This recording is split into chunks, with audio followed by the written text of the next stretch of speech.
They say One Piece is too long, but that length is why the peaks hit different. When you spend 10 years building a villain up as an untouchable deity, watching them get speed blitzed isn't just cool, it's a religious experience. It's that pure him energy. Today we're looking at the moments where logic died, physics broke, and characters ascended to a level of dominance that shouldn't even be legal.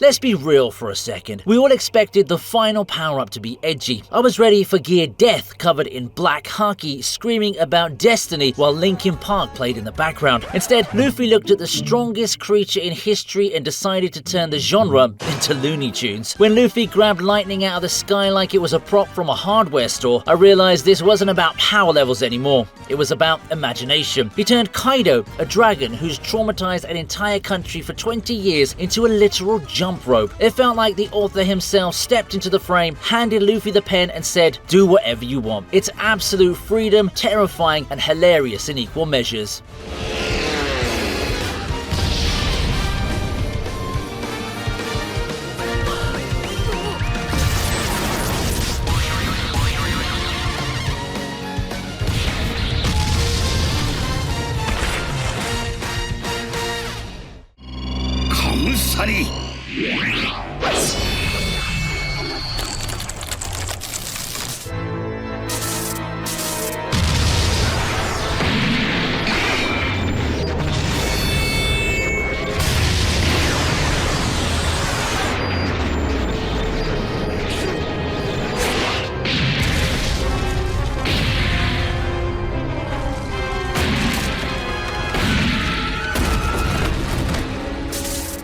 We waited 25 years to see Red-Haired Shanks make a move, 2.5 decades of theories, hype, and he's a snitch memes. And when he finally unsheathed Gryphon, he gave us a public service announcement. Poor Eustace Kid. The man spent the entire Wano arc building a railgun big enough to kill a dinosaur, only to find out he was playing a completely different game. Shanks seeing the future and ending the fight before it even started is the ultimate flex. I've seen beatdowns in anime, but watching an entire pirate crew get one-shotted along with their ship in a single second, the message was clear: you are not him.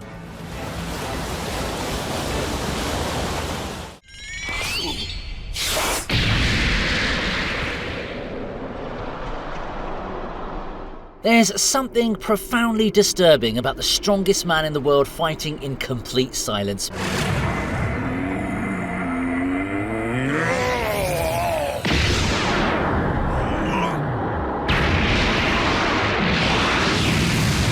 After Ace died, Whitebeard didn't monologue about justice or the era, he just walked behind Akainu and the air itself seemed to crack. Seeing a man with half his face melted off proceed to tilt the tectonic plates of the planet is a level of dad strength that defies physics. I remember watching this and feeling the weight of every punch. He tossed an admiral like a ragdoll and split Marineford in two, proving that even on death's door, a dying lion is infinitely more dangerous than a healthy dog. It was tragic, it was messy, and it was undeniably godlike.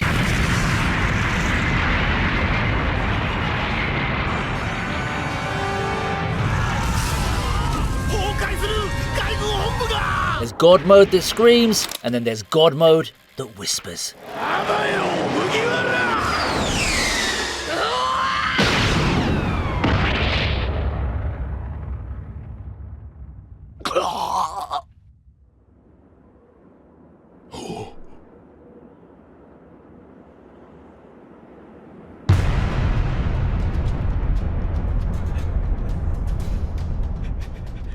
The Jaya arc gave us the latter, and honestly, it hits harder than any planet-destroying laser. I spent half that scene frustrated that Luffy wouldn't fight back against a guy who looked like a hyena on energy drinks, but that frustration is exactly why the payoff is legendary. When Bellamy started bouncing around, turning the battlefield into a pinball machine and monologuing about the new era, Luffy didn't even bother to stretch. He just planted his feet, one punch, no screaming, no named attack, just a fist imprint etched into Bellamy's skull. It taught us that being a top-tier pirate isn't about how loud you bark, but how decisively you can shut someone up.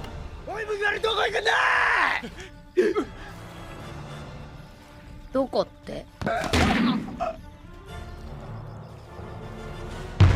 そら！雷鳴発見！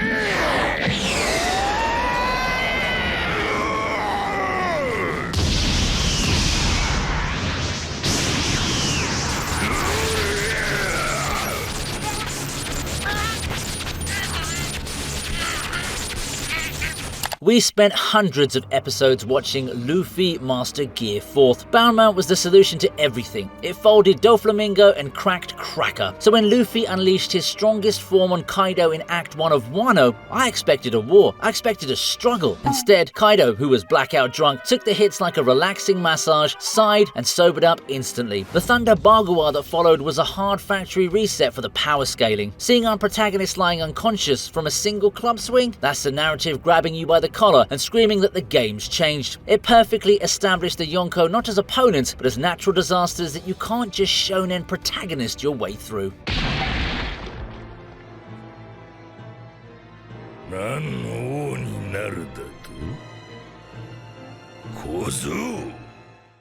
Sanji often gets the short end of the stick. He's the gag, the noble seed victim, the one caught in moral dilemmas. But when he fights Queen, the man finally accepted the monster within him.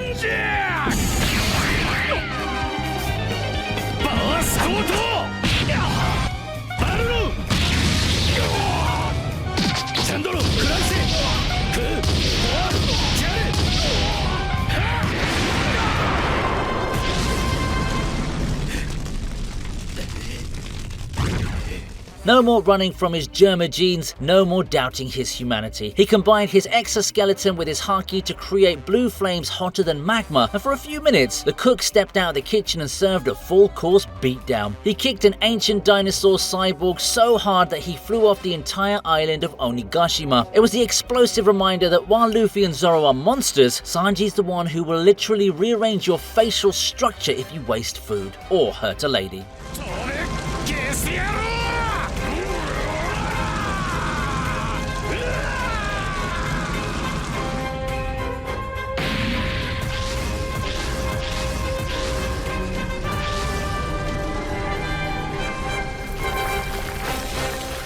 Having fun? If the answer is yes, please give a like and subscribe to the channel for more anime content. Thank you. If Sanji's the smooth operator, Zoro's the guy who embraces the Chunibyo lifestyle and makes it look absolutely majestic.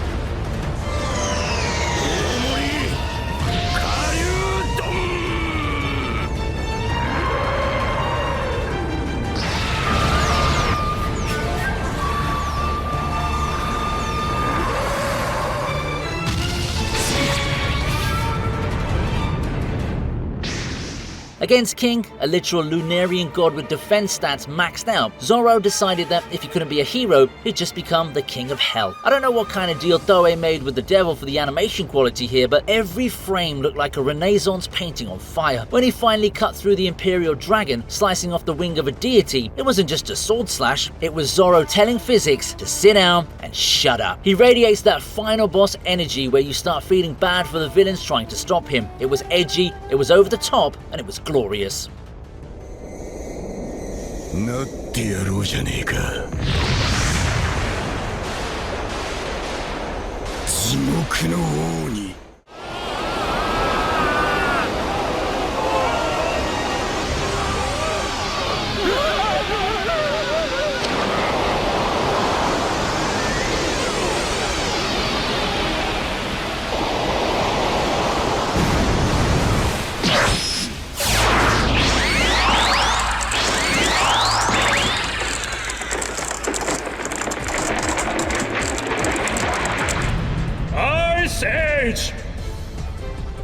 青生地バカゾウが Marineford was the moment the scale broke. We were used to island adventures, rowboats, and punching sand crocodiles. Then Whitebeard tilts the seas, and suddenly we're dealing with natural disasters. But Aokiji, he jumped out of his chair like he was pausing a video game. 2 tidal waves, massive enough to drown the plot, and he just stops them.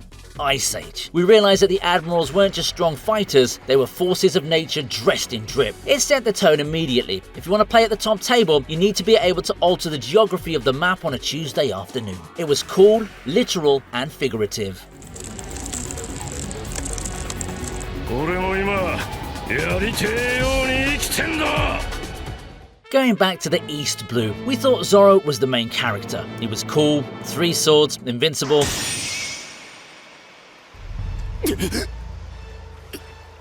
動かねえ握ったやつらいねえこの技をこんなバカなことがあるかそんなわけねえよいくらなんでもこんなに遠いわけねえ Then Mihawk pulls up in a coffin-like boat like an edgy goth teenager and humble brags with a piece of cutlery. Fighting a swordsman with a dinner knife is the ultimate disrespect, right? It's like a pro gamer entering a beginner lobby and playing with a Guitar Hero controller just to prove a point. Mihawk showed us the ceiling of the One Piece world before we even knew how high the roof went. He stopped Zoro's strongest attack with the tip of a blade smaller than my pinky finger. It was beautiful, brutal, and absolutely necessary for Zoro's growth. 俺はもう二度と負けねえからあいつに勝って大健康になる日まで絶対にもう俺は負けねえお前ら誰をさらったか分かっとるんかやらくせ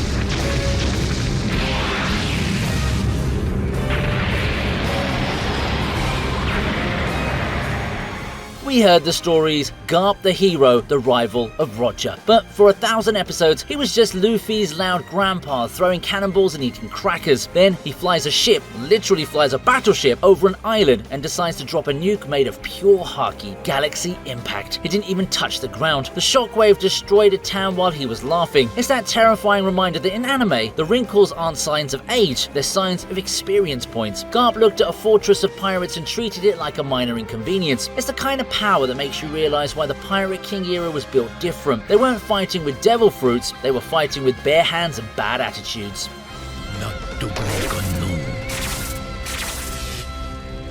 すっかり驚いた。ふざけんな！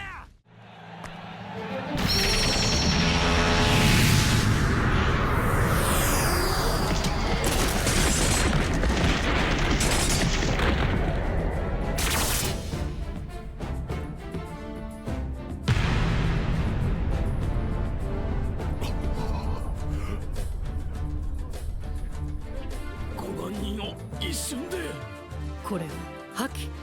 たった2年でここまで覇王色やっぱ資質あったか野郎 Fishman Island isn't everyone's favorite arc, but it gave us the biggest skip ad moment in history. Holy Jones brought 100,000 soldiers. In any other shonen, this is a 20-episode slog of minions fighting minions. Luffy looked at the budget, said absolutely not, and walked forward. Conqueror's Haki has always been cool, but dropping 50,000 bodies without lifting a finger, now that's efficiency. It's the Wi-Fi Haki disconnect. It marked the transition from Luffy the Rookie to Luffy the Conqueror. The silence of 50,000 fishmen hitting the floor was louder than any explosion. It was Luffy telling the New World, I'm not here to play games anymore, I'm here to take the throne. The flex was immaculate.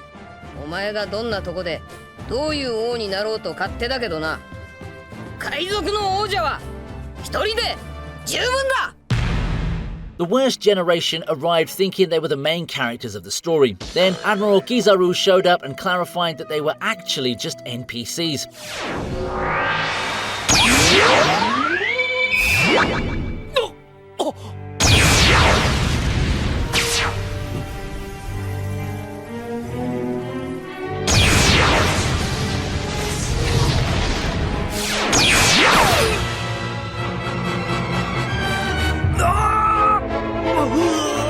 He moves at the speed of light but talks at the speed of a dial-up internet connection. It's that disconnect that makes him terrifying. He casually dismantled 4 pirate captains while looking like he was trying to remember if he'd left the stove on at home. When he appeared behind Hawkins and asked, "Have you ever been kicked at the speed of light?" he introduced a power ceiling so high that we couldn't even see the top of it. It was effortless, flashy, and utterly demoralizing.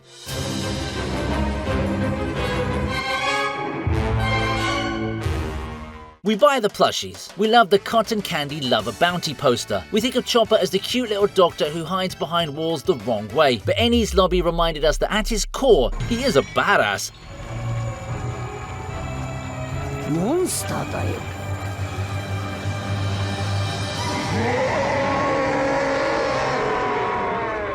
When he crunched that third rumble ball, the genre shifted from shonen adventure to survival horror. Seeing Chopper transform into a mindless, towering Wendigo and toss Kumadori around like a wet paper towel was genuinely disturbing. There was no strategy, no martial arts, just guttural roaring and raw, uncontrollable violence. It was a sobering reminder that the cute mascot character has a beast inside him that doesn't care about friendship or morality, it only knows how to destroy.「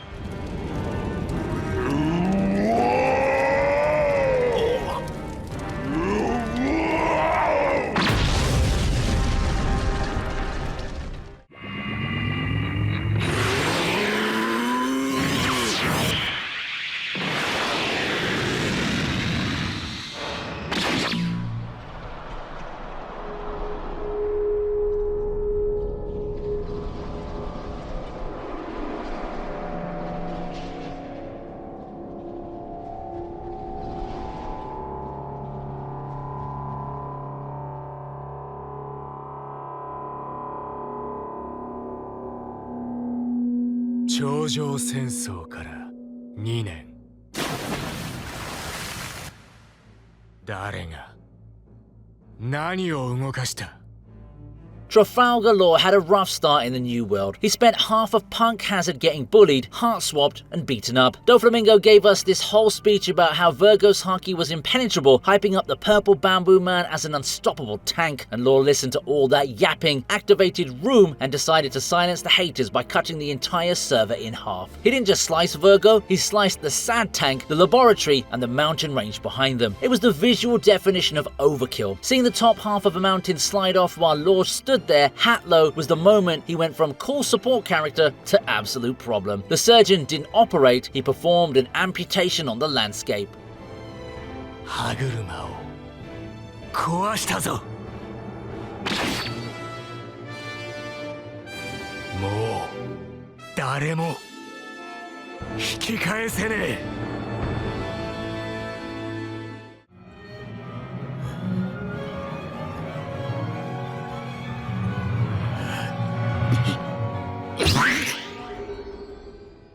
You can write essays about power levels, devil fruits, and haki blooms, but sometimes God mode is simply the refusal to fall down. Zoro taking all of Luffy's pain, hours of fatigue, and damage compressed into a bubble of pure suffering should have killed him 10 times over. When Sanji finds him standing in a pool of his own blood, arms crossed, conscious only by sheer force of will, it transcends anime logic. He looked death in the face and told it to wait its turn. The line, "Nothing happened," is the biggest lie in the series, but it's spoken with such conviction that you've got no choice but to respect it. This is peak loyalty. なんだこの血の量は。おい生きてんのか。あいつはどこだ。ここで何があった。何もなかった。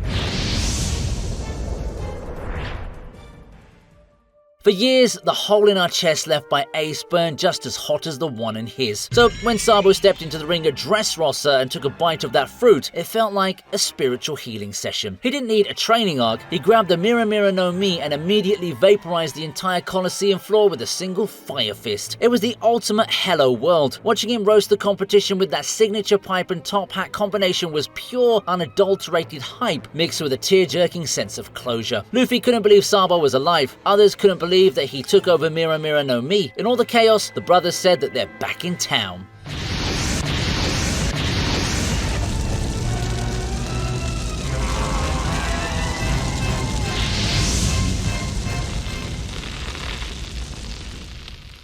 There are fights, and then there are historical events.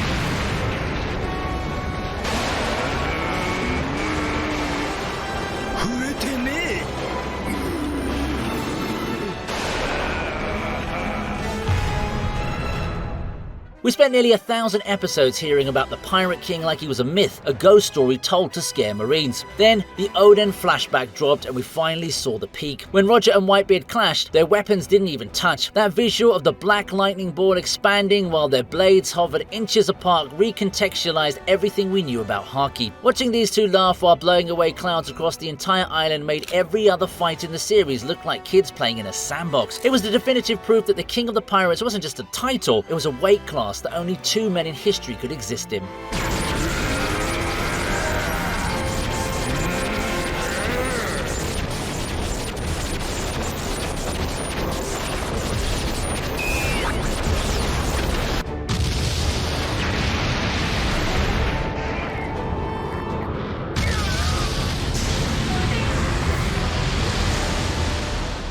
You know that feeling in an RPG when you beat the game, keep your maxed out stats and go back to the tutorial ready to bully the low level mobs? That's exactly what the return to Sarbodi was.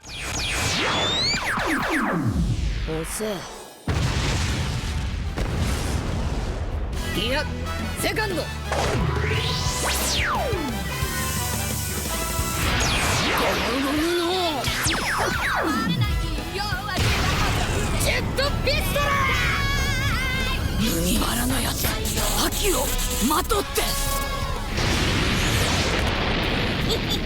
Two years prior, it was the entire Straw Hat crew, using every ultimate move they had just to scratch one pacifista. It was a desperate struggle for survival. Post-time skip, Luffy didn't even flinch. He dodged the lasers with a casual tilt of his neck, called them too slow, and dismantled the cyborg with a single Haki-coated jet pistol. No screaming, just a backpack on his shoulder and a smirk. It was the most satisfying progress report in anime history, confirming that the boy who left as a victim came back as a conqueror.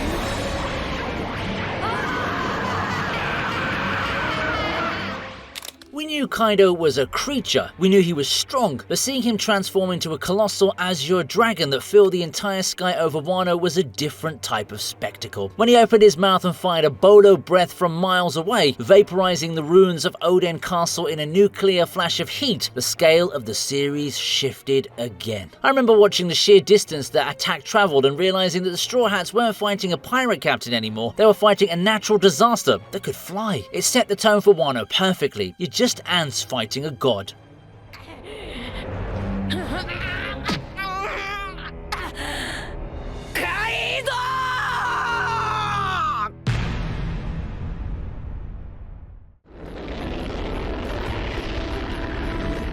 Dressrosa had a pacing problem, but it also gave us the moment Zoro decided to teach a geometry class.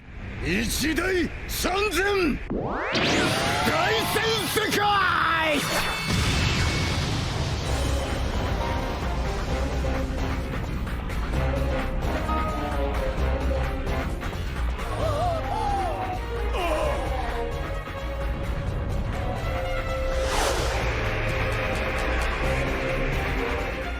Pika was a city-sized shifting puzzle made of stone. When Zoro unleashed billion-fold world tricolocosm, he didn't just slash the golem, he mathematically dissected it. He cut the mountain until there was nothing left for Pika to hide, isolating the man from the stone. It's the scale that gets me. The visual of the top half of a stone titan slowly sliding off its torso while the soprano-voiced pilot panicked. It established that for the future world's strongest swordsman, size isn't a factor, it's just more to cut.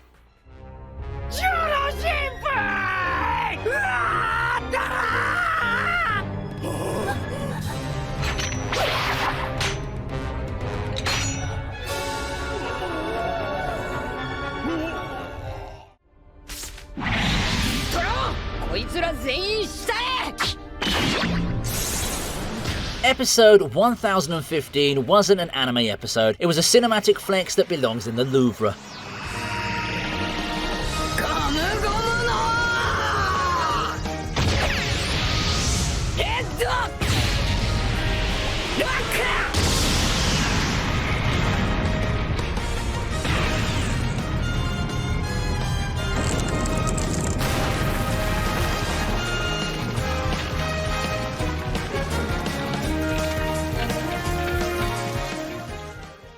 The build-up to this punch was pure agonizing tension. We watched Luffy walk past two Emperors of the Sea, ignoring them to check on his injured friend, treating the strongest pirates alive like background noise. He then ignited his fist with the weight of Wano's suffering, Red Rock. The visual of Kaido, the invincible dragon, getting planted into the dirt while Big Mom looked in genuine confusion was the turning point. It was the moment the Rubber Boy stopped being a nuisance and started being a peer. I've replayed that punch more times than I care to admit. お前らを超えて海賊王になる男だ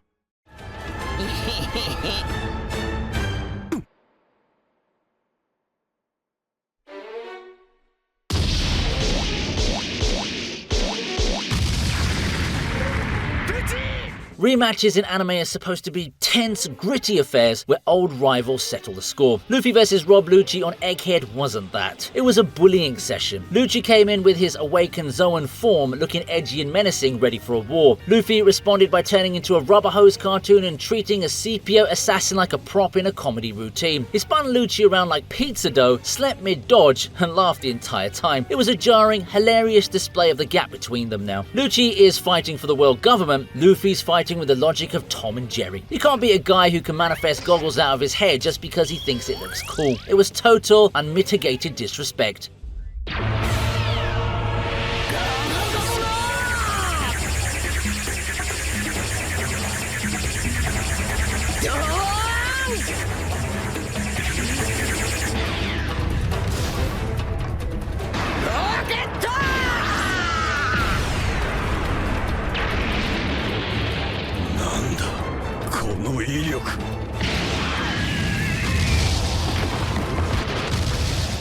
So, それはどうかな？てめえは。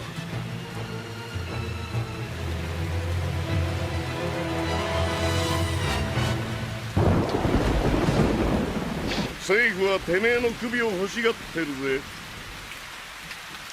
世界は我々の答えを待っている。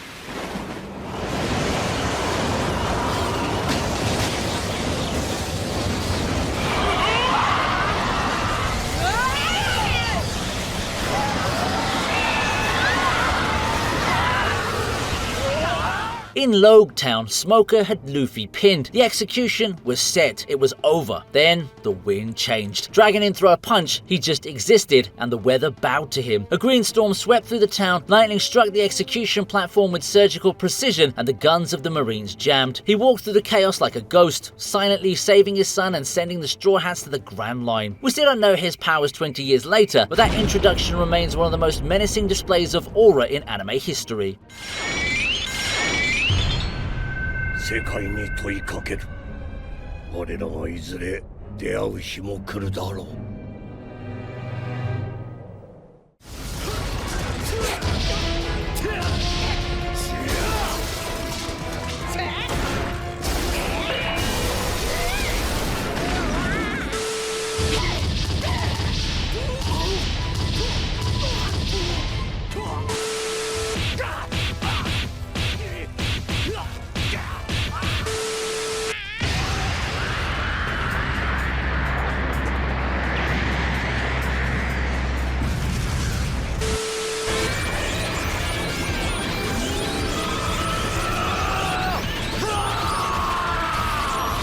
Big Mom was never going to be defeated by a simple punch. She's a force of nature, an iron balloon that's never known pain. That's why the finale of this fight felt so visceral. It took a railgun that shoots laser beams and a sword that extends miles into the Earth's crust just to push her out of the ring. Kid and Law didn't outpower her, they outhaxed her. Law silencing the room, a beautiful callback to Corazon, stripped Big Mom of her greatest weapon, her voice and her soul focus. Watching an Emperor of the Sea failing in silence while falling into a pit of magma was gruesome and necessary. It was the messy, chaotic, desperate victory of the generation physically evicting the old guard from their throne. Your era is over.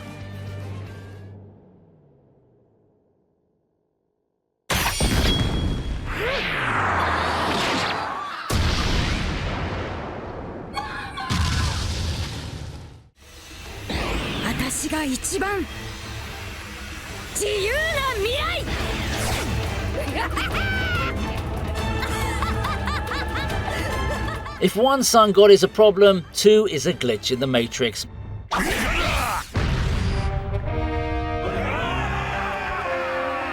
ふざけた猿真似を。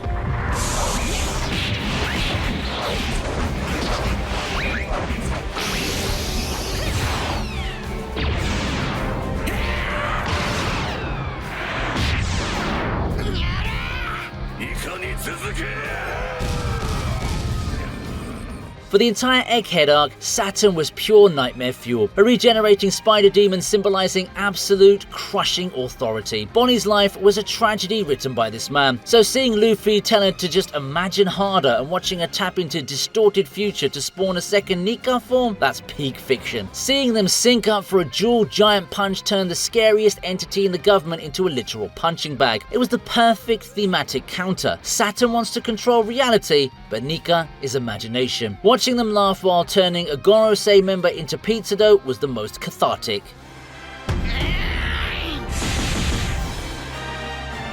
Nika!